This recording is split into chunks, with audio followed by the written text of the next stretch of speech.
Musique, cinéma, mode, automobile ou encore football. Tous sont touchés par le phénomène rétro qu'est le vintage. 1,7 million, c'est le nombre de vinyles vendus en 2016.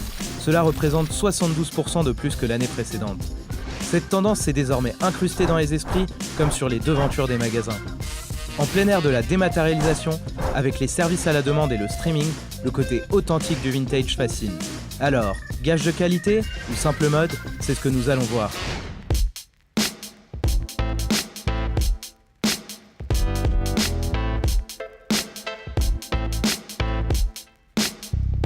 Bonjour à tous et bienvenue dans Altmag, le magazine alternatif. Aujourd'hui, nous nous sommes installés dans l'un de ces fameux diners afin de parler vintage. Et pour commencer, quoi de plus représentatif que le vinyle, ce fameux disque noir qui continue d'exister plus d'un siècle et demi après sa création. C'est un premier reportage signé Alexandre Germain.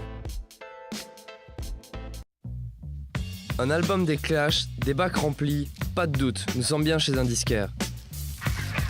Déclaré mort avec l'arrivée du CD fin des années 80, les disques vinyles connaissent une seconde vie. Selon le syndicat national de l'édition phonographique, les ventes de ces galettes ont triplé depuis 2013. Mais alors, pourquoi préférer les vinyles ?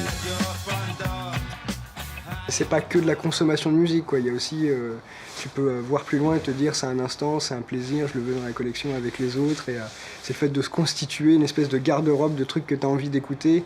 Et c'est ça le plaisir aussi, c'est de les regarder. L'autre avantage mis en avant du disque noir demeure sa qualité de son. Un sujet complexe qui ne fait pas l'unanimité auprès des passionnés. Les vinyles qu'on produit maintenant, pour moi, je suis pas certain qu'ils aient des meilleurs sons que le CD ou même que le streaming à l'heure actuelle. Par contre, la durée d'écoute est différente, la façon d'écouter la musique est différente en fait quand tu écoutes du vinyle.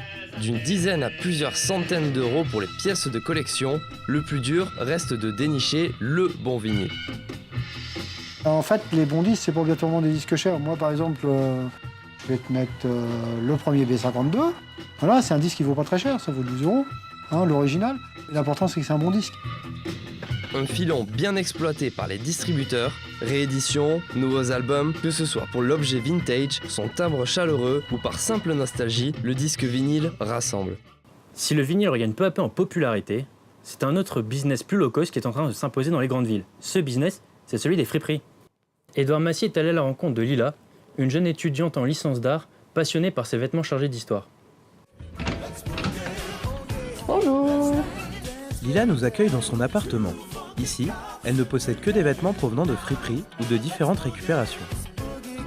Devant sa garde-robe, elle nous explique son rapport avec les friperies. Je sais que par exemple dans les grands magasins aujourd'hui, c'est difficile de trouver un pull qui soit vraiment en laine, qui soit chaud, qui se déforme pas complètement au lavage, alors qu'en friperie, en fait, ça peut être des pulls qui sont super vieux mais qui sont de meilleure qualité et du coup, au final, le rendu est mieux et je vais pouvoir m'en servir plus longtemps.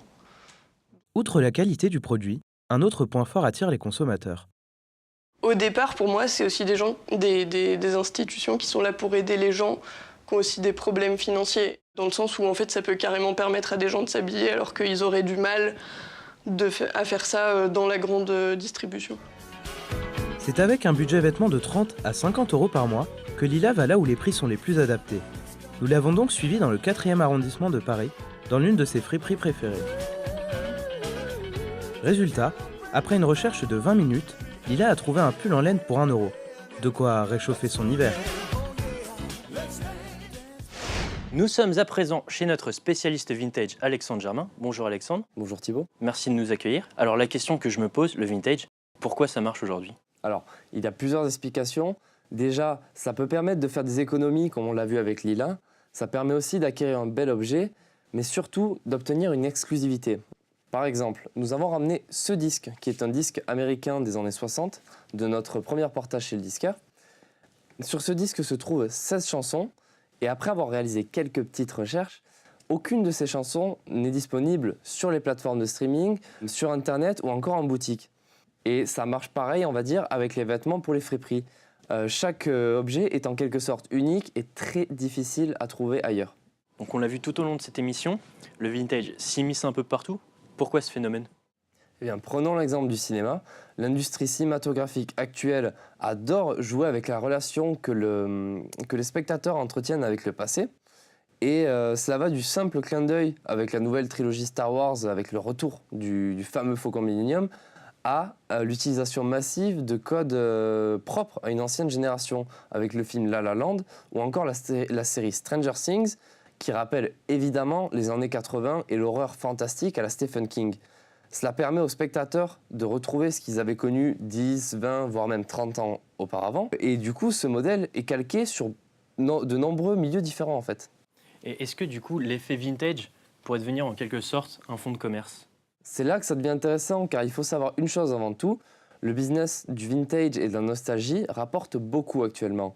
Et ça, les producteurs le savent très bien. Par exemple, tous les films et séries que nous venons de citer ont réalisé un carton au niveau du box-office. Après tout, pourquoi ne pas exploiter cette mine d'or qu'est le passé ?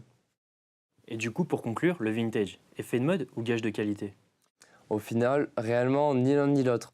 Beaucoup de personnes sont adeptes de ce phénomène qu'est le vintage. Sans forcément devenir grand public, ce phénomène plaît de plus en plus.